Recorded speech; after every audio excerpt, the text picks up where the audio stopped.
Hey, welcome, friends, to episode number 48 of Audit Bites. Now, Audit Bites is the only live podcast where we talk about auditing. It's also a place where we help auditors to become awesome.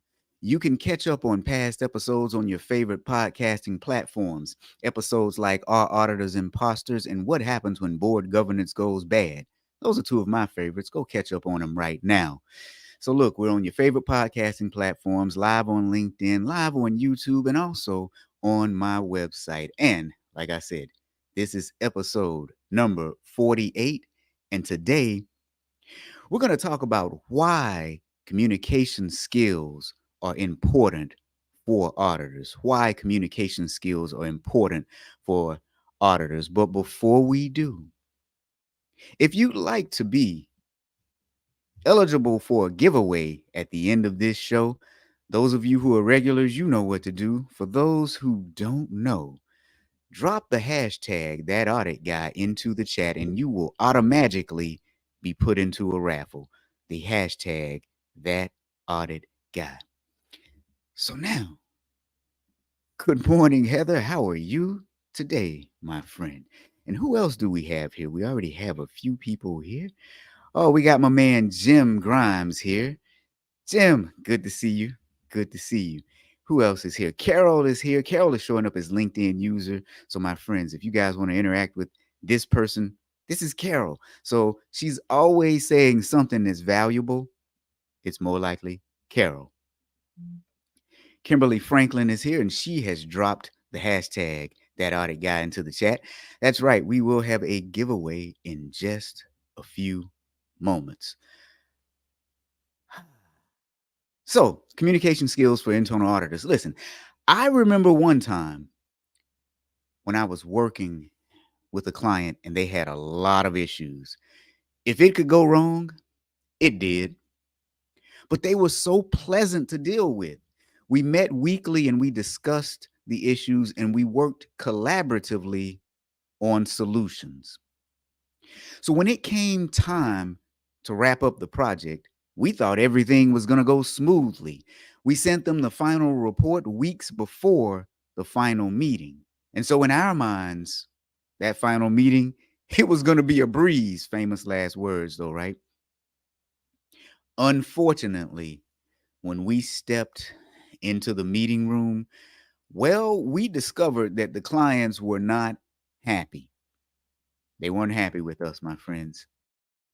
They complained about a lot of things. They complained profusely. And here are some of the things that they said. First, they complained about the quality of the work, even though they had already seen and signed off on everything.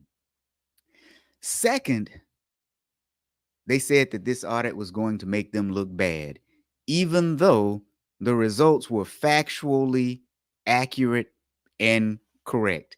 And lastly, they began to attack us personally. They began to attack our character and credibility. For example, one of our team members had been planning for a wedding and they said, well, maybe that person was distracted, and I'm using distracted in air quotes for people who are listening and not watching. You see, all of these things came out after the client had already validated the data and the issues weeks prior. So we were stunned. I mean, imagine this. We were stunned. And we were trying to figure out what happened. What really happened? Now, years later, I'm a little bit more mature. Maybe I'm just older and not any more mature at all. But here's what I think happened. Here's what I think happened. As humans, we are inherently initially irrational in most things in life. Think about it. As humans, we are inherently initially irrational. That's just the way we are. It's just the way we operate. So now my question for you all, as I typically always have a question for you all, my question for you all today is, have you ever had a client that seemed difficult for no reason? Because that's what we're going to talk about today. Have you ever had a client that seemed difficult for no reason. And because there's a delay, I'm going to give some people an opportunity to actually answer that question, because here we're all about sharing information with one another. And speaking of sharing information,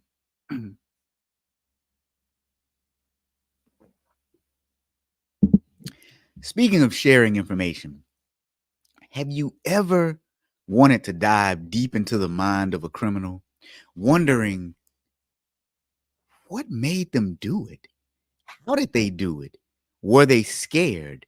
Have you ever wondered what a criminal actually thinks?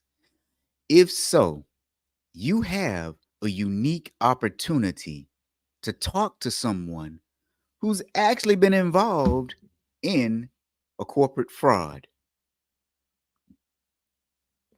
And no, it's not me, but our friends at the Phoenix IIA chapter.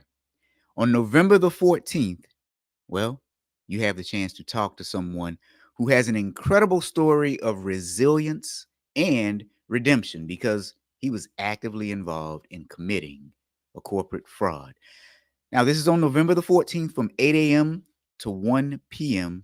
And I'm going to drop the link into the chat on LinkedIn and YouTube if you are interested in this event.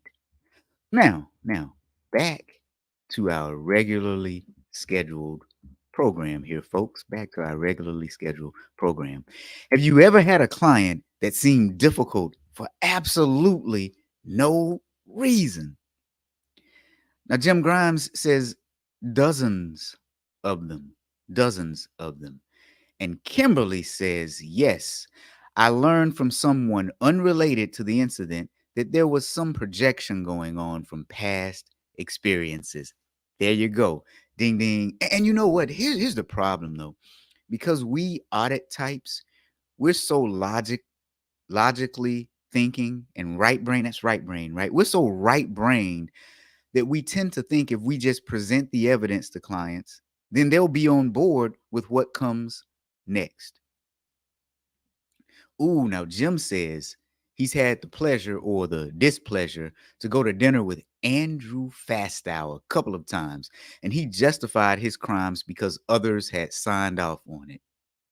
Wow, that's pretty amazing. Pretty amazing.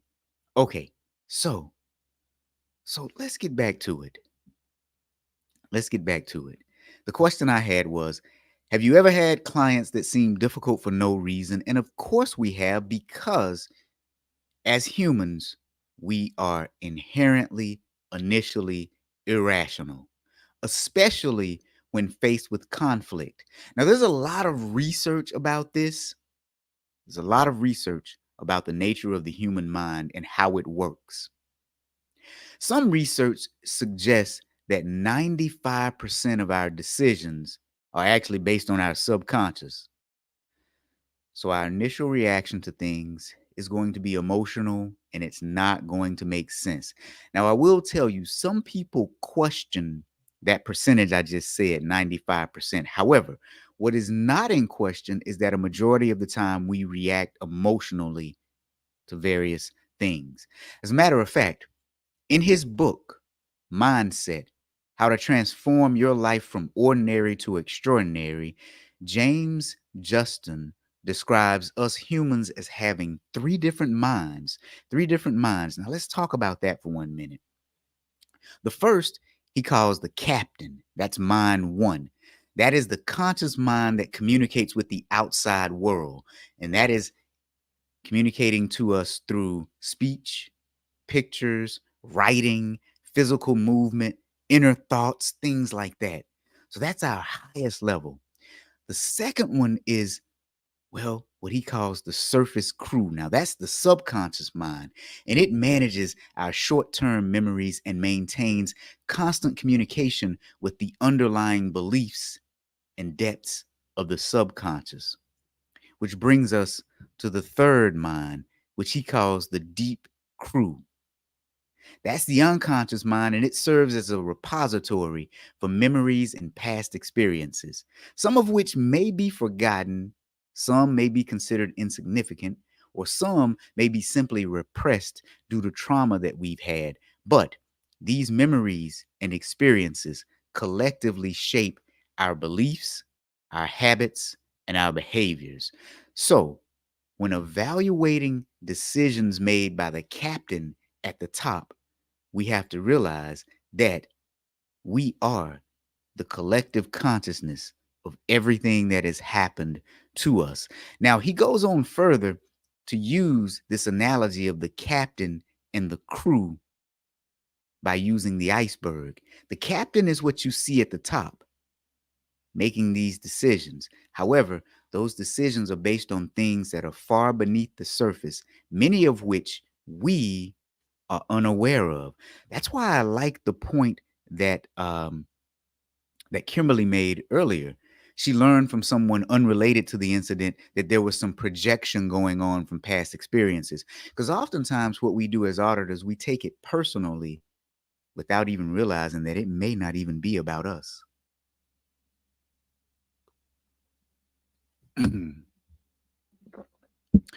So now, Heather says, I don't have clients, but process owners. I have a current process owner that doesn't want to get any documentation because they insist that my current controls are irrelevant and they will be changing them in the future. That's fine for the future, but right now they are relevant. And I tell you what, Heather, what it sounds like is they know that the current controls are broken. And so they don't want anyone to say anything about the current controls. Again, that emotional reaction, that emotional reaction. And so this is episode number 48, where we're talking about communication skills are important for internal auditors. Now, while we're talking about that, I'm going to recommend another book. I like the book Thinking Fast and Slow by Daniel Kahneman. You see, he talked about system thinking, where there are two different types of systems, system one and system two. So let's talk about those briefly. As auditors, we often encounter situations where clients overreact to audit issues. Now, these overreactions are driven by what we call system one thinking, that is, fast thinking. System one thinking is fast, automatic, and operates in our subconscious. It is responsible for those quick decisions that we make based on intuition and things that have happened to us in the past. So when clients overreact, it's often a result of their automatic and instinctive responses triggered by system one thinking. Now, system two, on the other hand, system two thinking is deliberate, rational, and requires conscious effort. It often involves critical analysis and logical reasoning. And so, as auditors, we aim to move our clients from system one thinking to system two thinking. We also aim to continuously be in system two mode of thinking. By the way, if you've not read that book, I highly recommend it. So let's talk about an example here. Suppose you have a client where you've identified an issue during an audit that requires further investigation. You present this information to the client and they immediately become defensive or angry. Their emotional response stems from their automatic and subconscious thinking process, which realistically prioritizes protecting their interest and their reputation. And so recognizing the role of emotions in decision making is vital for us as auditors. By understanding that most of our reactions, including our clients, come from system one, we can better navigate client interactions with empathy and effective communication. So let's talk about dealing with system one reactions. Dealing with system one reactions. As auditors, we often encounter these emotional reactions from our clients. Some of those reactions include defensiveness, resistance, and sometimes even anger. Anybody ever seen any of their clients angry? So let's consider, for example, you present an issue that challenges a client's work or their decision, and their immediate reaction is defensiveness. We have to recognize that these emotions are crucial for them as a survival instinct. And so we have to understand how to address them. So here are some techniques that we can use to address system one thinking. Here are some techniques that we can use to address system one thinking. First thing we can do is use language that is clear and simple. Avoid technical jargon and complex terms. You see, we need to explain audit concepts using everyday language so that our clients can easily understand what it is that we're saying to them. The next thing we need to do is watch our nonverbal communication, because as soon as our clients act crazy, we get that wrinkle in our forehead or we get that frown on our face, and immediately they're going to pick up on that. And if they are already in an irrational state of thinking, seeing our nonverbal communication is only going to trigger them further. So we have to pay attention to our nonverbal cues. The next thing we can do is have reflective summaries. Have reflective summaries. In other words, summarize what the client has said so that we can ensure mutual understanding and demonstrate that we have been actively listening to them. Oftentimes, people just want to be heard. You ever run across someone, even when they're wrong, they just simply want to be heard? I say this a lot in many of my presentations. Why do you think criminals who are about to be put to death will often confess crimes that they've been lying about for years? Because they just want to be heard, whether right or wrong. And so you can do reflective summaries with clients by simply saying something like, hey, listen, if I understand correctly, you are worried about the potential impact of this issue on your department's reputation. Oftentimes, just them hearing that we understand where they're coming from is enough to subside some of their angst. Oftentimes, just them understanding that we understand where they are coming from is enough to subside some of their angst. So when you find someone in system one thinking, be sure to communicate clear and concise. Watch your nonverbal cues and then have reflective summaries. Now, this is just a quick and dirty. Obviously, there's more that we need to do. And that's where many of the courses that we offer at That Audit Guy come in handy. You see, my specialization is to help auditors become awesome, but primarily, many of my courses are on soft skills, active listening, communicating effectively, delegating, things like that. So if you, as an IIA chapter or your organization, are interested in any of these, give me a call. So now, let's talk about how to engage people when they are in system two thinking. To engage clients who we've helped move from system one to system two thinking, we need to create an environment that encourages active participation and critical analysis. So let's say, for example, you've identified a significant control weakness during an audit and you want to elicit engagement from the client. We really need to ask some open-ended questions so that they can actively participate in the process. For example, we could ask them, how do you think this issue could potentially impact your department's operations? You see, the best way to get people to feel like they're involved in something is to ask them a question and actually get them involved. So now, people feel comfortable when things are clear. So if we can be clear and transparent in our explanations and communications, our clients will feel more comfortable with us. So by presenting information in a way that's easily understood, we can help clients understand the significance of the things that we are talking to them about. So how do we provide some clear explanations? Uh-oh, getting a little bit ahead of myself.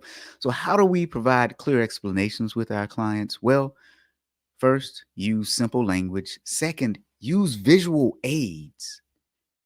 Did you know that most of us are actual visual learners? When we see something, that's when we get it.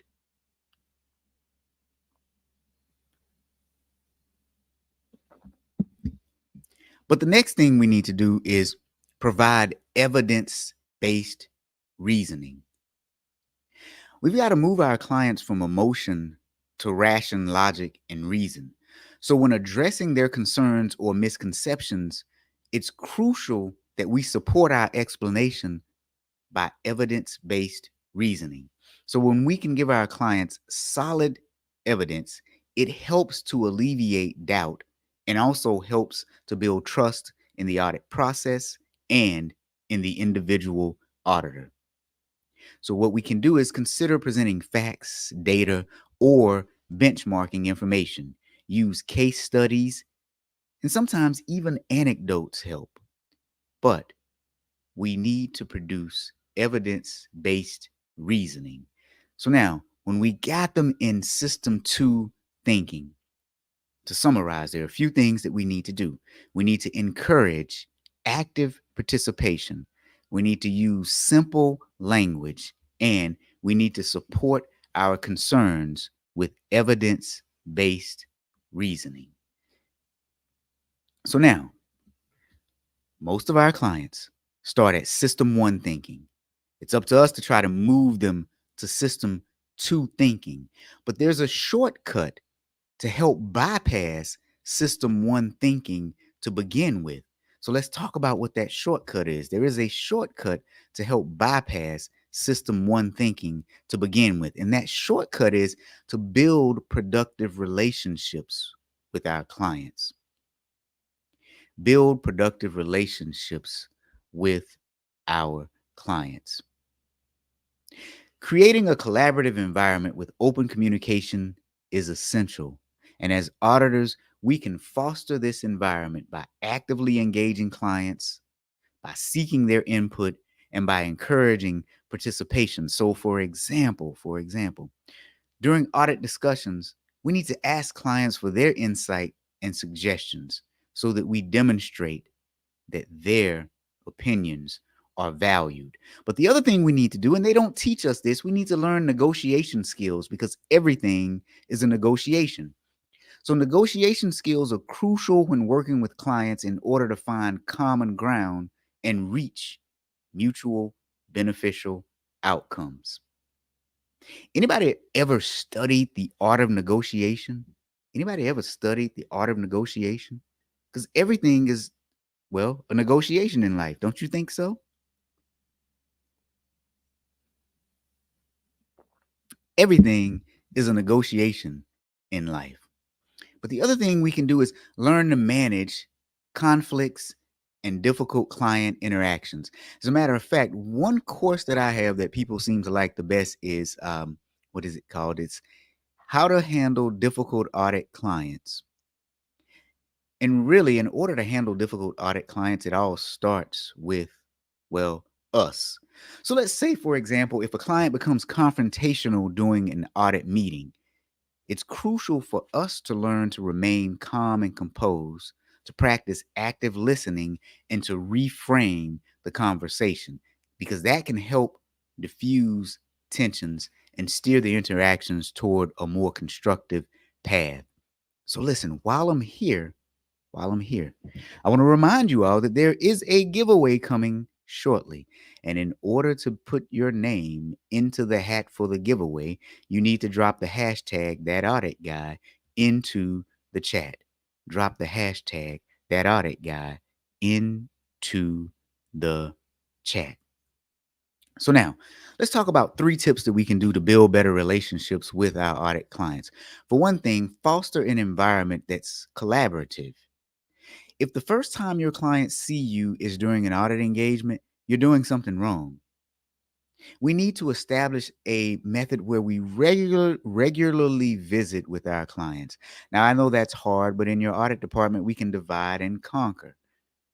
All it takes is stopping by every once in a while and saying hi, or sending an email. Hey, just checking on you to see how you're doing. Especially if you know that they're facing a tough time, or if a new law, rule, or regulation has come out, ask them, Do they need any help? But oftentimes, what we do is the first time they see us is when we're doing an audit. Now, how is that a collaborative environment? So, foster collaboration. The second thing we need to do is develop negotiation skills to find mutually beneficial outcomes. Again, everything in life is a negotiation. And the third thing that we can do is practice active listening, empathy, and reframing techniques. So now, that audit guy. We are a training company and also a recruiting company. We have training courses to help auditors become awesome. We have courses on report writing, active listening, dealing with difficult clients, how to negotiate, how to delegate, how to manage up. Those are some of our premier courses. This is the time of year where you should be thinking about said courses. For your training needs, we are here to help. Now, let's talk about that giveaway. Anybody ready for a giveaway? And I'm only asking that question so that I can stall quickly while I readjust my screen. As I always say, it is very hard sometimes being the on air talent as well as the back end producer. But this is fun. By the way, any of you guys listen to my Friday show, The Friday Fraudster, where we pull stories from the headlines and we talk about them on Fridays? Now, the reason I bring that up is because right now, each Friday we have two different co hosts with me. And I think that you should volunteer to become a co host.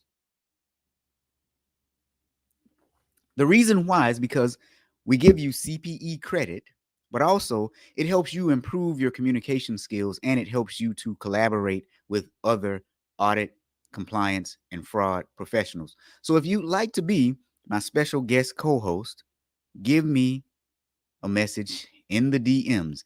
I've already got one special guest lined up for this week, and I'm looking for one more. I've already got one special guest lined up this week, and I'm looking for one more. All right. So now, that giveaway that I promised. Let's see here. There we go. All right.